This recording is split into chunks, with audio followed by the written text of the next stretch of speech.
Shalom, selamat pagi Bapak Ibu, Saudara-saudari yang terkasih dalam nama Tuhan Yesus Kristus. Pada pagi hari ini, renungan firman Tuhan bagi kita dengan sebuah judul beribadah dengan sungguh-sungguh. Maka kamu akan melihat kembali perbedaan antara orang benar dan orang fasik, antara orang yang beribadah kepada Allah dan orang yang tidak beribadah kepadanya.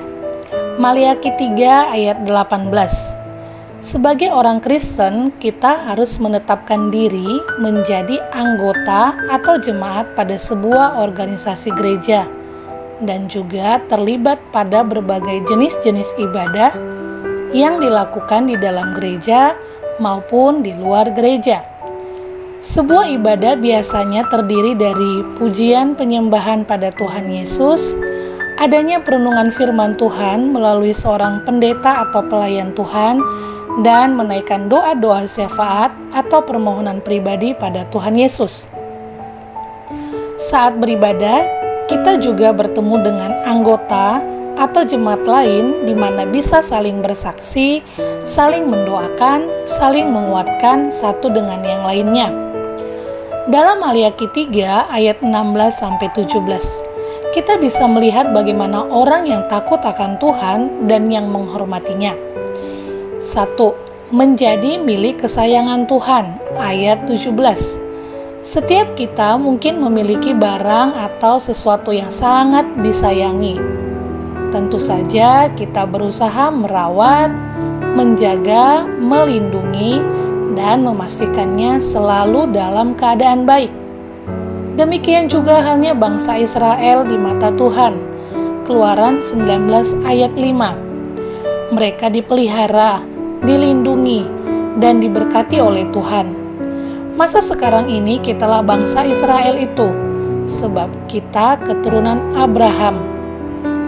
Kita adalah milik kesayangan Tuhan, yang dipelihara, dilindungi, dan diberkati Tuhan.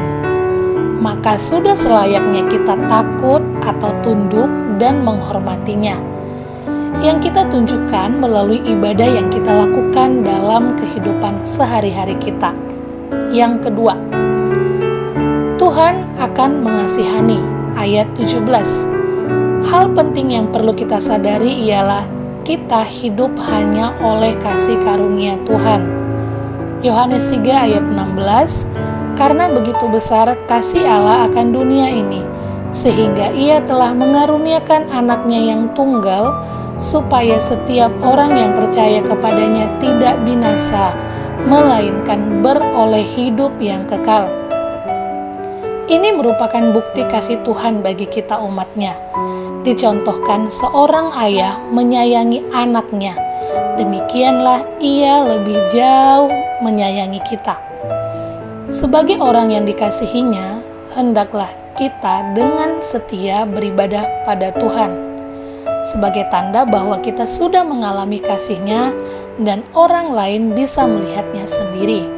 Kesimpulannya bagi kita, jika kita sungguh-sungguh menyadari bahwa kita adalah milik kesayangan Tuhan dan dikasihi-Nya, itu akan tampak dari pribadi kita. Kita akan lebih bersemangat untuk mengikuti setiap ibadah-ibadah yang ada dalam gereja. Pekerjaan, kesibukan, hobi, atau yang lainnya tidak akan menjadi penghalang untuk kita melangkahkan kaki pergi beribadah. Karena ketika kita beribadah dengan sungguh-sungguh secara bersama, maka yakinlah Tuhan hadir dan Ia mencurahkan berkat-Nya bagi kita. Amin. Selamat memasuki hari ini bersama dengan Tuhan. Tuhan Yesus memberkati.